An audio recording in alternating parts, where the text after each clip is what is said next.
Aujourd'hui, je vous parle d'un des pires cauchemars pour les aquariophiles, mais je vous apporte aussi des solutions. On va parler des algues pinceaux. Les algues pinceaux, qu'on appelle aussi les algues noires pinceaux, souvent c'est considéré comme une catastrophe dans les aquariums.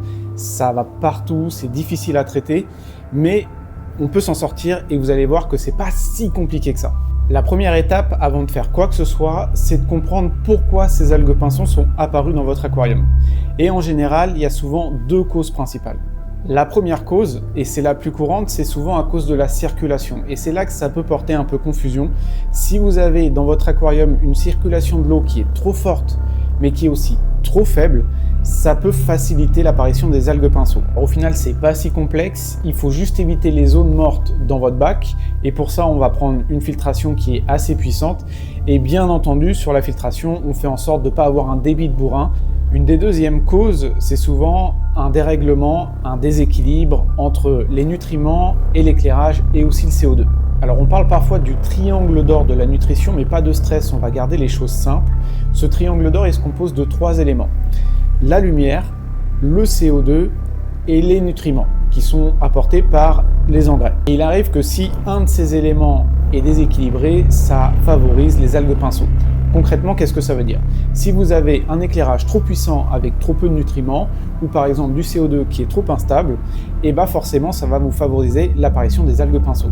Alors la solution, elle est assez simple. Si vous avez du CO2, faites en sorte d'avoir une diffusion stable, avec un bon diffuseur, possiblement une électrovanne, et comme ça vous vous assurez que tout est bon de ce niveau-là.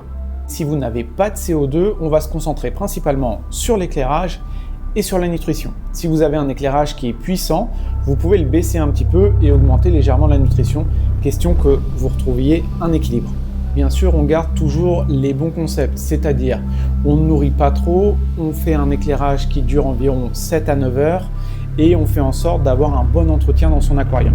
Maintenant qu'on a vu comment trouver la source du problème, on va parler de comment traiter le problème. Première étape, il faut résoudre le problème.